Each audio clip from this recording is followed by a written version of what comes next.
आज हम गुजरात के एक ऐसे शख्स की कहानी बताएंगे जो दौलत के मामले में अंबानी को भी टक्कर दे रहा है। हर दिन नए नए बेंचमार्क सेट कर रहा है और न सिर्फ भारत में बल्कि पूरी दुनिया में अपना दबदबा बना रहा है। हम बात कर रहे हैं भारत के मशहूर बिजनेसमैन गौतम अडानी की, जिन्हें एक वक्त था कि आर्थिक तंगी के कारण पढ़ाई छोड़नी पड़ी थी, लेकिन आज ये एयरपोर्ट से लेकर बंदरगाह और कोयले से लेकर घर में इस्तेमाल होने वाले तेल तक से पैसा कमा रहे हैं। लेकिन बहुत ही कम लोग ऐसे हैं जो इनके बारे में जानते हैं। अगर आप गौतम अडानी की कामयाबी की राज जानना चाहते हैं तो देखिए उनके जिंदगी और व्यापार का सफरनामा। गौतम अडानी यूं तो रिलायंस इंडस्ट्री के संस्थापक धीरूभाई अंबानी की ही तरह पहली पीढ़ी के बिजनेसमैन है, लेकिन आज उनकी नेटवर्थ बाकी उद्योगपतियों से कई ज्यादा है, क्योंकि एक डायलॉग है जो गौतम अडानी ने सिद्ध किया कि कोई भी धंधा छोटा या बड़ा नहीं होता और धंधे से बड़ा कोई धर्म नहीं होता। अब हम ऐसा इसलिए कह रहे हैं क्योंकि समय के साथ अडानी को जो भी धंधा मिला उन्होंने उसे पूरे मन से किया और सक्सेस होते चले गए, लेकिन उनके फर्श से अर्श तक पहुंचने तक का सफर काफी कठिनाइयों से भरा हुआ है। इनका जन्म 1962 में अहमदाबाद के एक आर्थिक रूप से कमजोर परिवार में हुआ। पिता का छोटा सा काम था लेकिन कुछ खास चल नहीं रहा था। ऐसे में वक्त के साथ आर्थिक हालत और बिगड़ते चले गए, जिसकी वजह से गौतम अडानी को अपनी पढ़ाई को बीच में ही छोड़नी पड़ी और काम के लिए हाथ पैर मारने पड़े। इसी बीच वह बड़े शहर बड़ी उम्मीदें लेकर कम उम्र में ही मुंबई आ गए, जहां शुरुआत में तो काफी संघर्ष पड़ा, लेकिन कुछ वक्त के बाद उन्हें एक डायमंड सप्लायर के वहां नौकरी मिल गई। 3 सालों के बाद काम करने के बाद उन्हें समझ में आया कि जिंदगी में करना क्या है, इसलिए वह नौकरी छोड़कर अपना काम शुरू किया और जवेरी बाजार में डायमंड ब्रोकरी की शुरुआत की।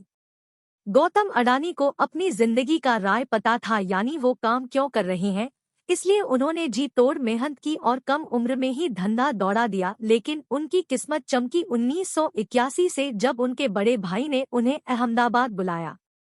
दरअसल भाई ने सामानों को लपेटने वाला प्लास्टिक की एक कंपनी खरीदी, मगर वो चल नहीं रही थी क्योंकि जो कच्चा माल चाहिए था वो जरूरत के हिसाब से नहीं मिल पा रहा था। बाहर देशों से कच्चे माल को इंपोर्ट करना पड़ रहा था। ऐसे में इसे एक अवसर के तौर पर देखते हुए अडानी ने कांडला पोर्ट पर प्लास्टिक ग्रैन्यूल्स का आयात शुरू किया और 1988 में शुरू की अडानी एक्सपोर्ट, जिसका नाम बदलकर बाद में अडानी इंटरप्राइजेज कर दिया गया।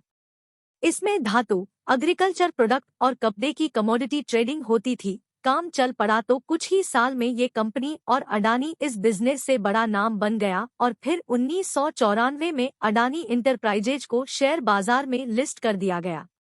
फिर साल आया 1995 का। ये वो साल था जिसने आज उनके इस मुकाम तक पहुंचने की नींव रखी, क्योंकि इस वक्त गुजरात सरकार पोर्ट डेवलपमेंट के लिए प्राइवेट कंपनी की तलाश कर रही थी। ऐसे में जैसे ही ये खबर अडानी तक पहुंची, उन्हें कमाई का एक और सोर्स नजर आया, इसलिए उन्होंने गुजरात के सबसे बड़े बंदरगाह मुंद्रा पोर्ट को ही खरीद लिया। मुंद्रा पोर्ट को खरीदने के बाद 1998 में गौतम अडानी ने अडानी पोर्ट्स और लॉजिस्टिक्स कंपनी की शुरुआत की। वैसे इस बंदरगाह की खासियत के बारे में बताएं तो करीब 8000 हेक्टेयर में फैला ये पोर्ट आज भारत का सबसे बड़ा निजी बंदरगाह है और इस पोर्ट से पूरे भारत के लगभग 1.25 माल की आवाजाही होती है। साथ ही यह जगह स्पेशल इकोनॉमिक जोन के तहत बना है, तो प्रमोटर कंपनी को कोई टैक्स भी नहीं देना पड़ता है। इस जोन में power plant, private rail line और एक प्राइवेट एयरपोर्ट भी है। वैसे यहाँ गौर करने वाली बात है कि आज अडानी समूह देश के प्रमुख इंफ्रास्ट्रक्चर ग्रुप में से एक है। उनकी अडानी पोर्ट देश की सब बड़ी पोर्ट मैनेजमेंट कंपनी है और गुजरात, महाराष्ट्र, गोवा, केरला, आंध्र प्रदेश, तमिलनाडु और ओडिशा जैसे 7 समुद्री राज्यों में इनके 13 डोमेस्टिक पोर्ट्स है। अब जैसे जैसे गुजरता गया अडानी खुद को ग्रो करते चले गए, वो लोगों के रसोइयों में पहुंच गए। फॉर्च्यून के द्वारा, वही फॉर्च्यून जिसका रिफाइन ऑयल आज हर घर में सुबह शाम दिन रात इस्तेमाल होता है।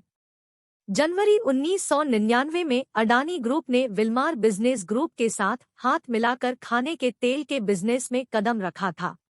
वैसे फॉर्च्यून तेल के अलावा अडानी ग्रुप आटा, चावल, दाल, चीनी जैसे दर्जनों जैसे हिस्सा से जुड़ा हुआ है। जिनके रख रखाव के लिए 2005 में अडानी ग्रुप ने फूड कारपोरेशन ऑफ इंडिया के साथ मिलकर अलग अलग राज्यों में बड़े बड़े साइलोज बनाए। साइलोज वो चीज होती है जिसमें बड़े पैमाने पर अनाज को रखा जाता है। साइलोज के कनेक्टिविटी के लिए अडानी ग्रुप ने नीचे रेल लाइन भी बनाई ताकि अनाज को लाने और ले जाने में आसानी हो। अब अडानी को काले कोयले में भी पैसा दिखा। उन्होंने डोमेस्टिक इलेक्ट्रिसिटी का जनरेशन किया, बड़े बड़े राज्यों को बिजली सप्लाई करनी शुरू की, लेकिन इतने बड़े पावर प्लांट को चलाने के लिए जरूरत से ज्यादा कोयला चाहिए था, इसलिए दिमाग चलाया और इसलिए ऑस्ट्रेलिया के एक कोल माइन को खरीद डाला। फॉर्च्यून इंडिया मैगजीन के मुताबिक 2010 में अडानी ने लिंक एनर्जी से 12,147 करोड़ में कोयला खदान खरीदी थी। इस खदान में 7.8 बिलियन टन के खनिज भंडार है, जो हर साल 60 मिलियन टन हर साल कोयला पैदा कर सकती है। इसी तहत इंफ्रास्ट्रक्चर की कमी से इंडोनेशिया में मौजूद तेल, गैस और कोयला के लिए अडानी ग्रुप ने साउथ सुमात्रा से कोयला ढुलाई के लिए $1.5 अरब निवेश करने की घोषणा की। उस समय इंडोनेशिया इन्वेस्टमेंट अथॉरिटी ने बताया था कि अडानी ग्रुप 5 करोड़ टन की क्षमता वाले एक कोल हैंडलिंग पोर्ट का निर्माण करेगा और साउथ सुमित्रा आइलैंड की खदानों से कोयला निकालने के लिए 250 किलोमीटर रेल लाइन बिछाएगा।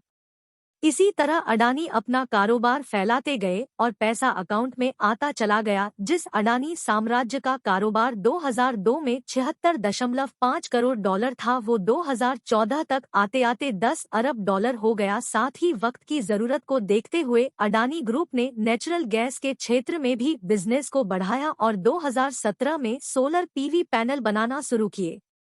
उधर बंदरगाह और निजी रेल लाइन के बाद अडानी ने एयरपोर्ट्स की तरफ उड़ान भरी और 2019 में अहमदाबाद, लखनऊ, मंगलौर, जयपुर, गुवाहाटी और त्रिवनंतपुरम जैसे 6 हवाई अड्डों के मॉडर्नाइजेशन और ऑपरेशन की जिम्मेदारी उठा ली। अब अगले 50 सालों तक अडानी ग्रुप इन सभी एयरपोर्ट का ऑपरेशन, मैनेजमेंट और डेवलपमेंट संभालेगा।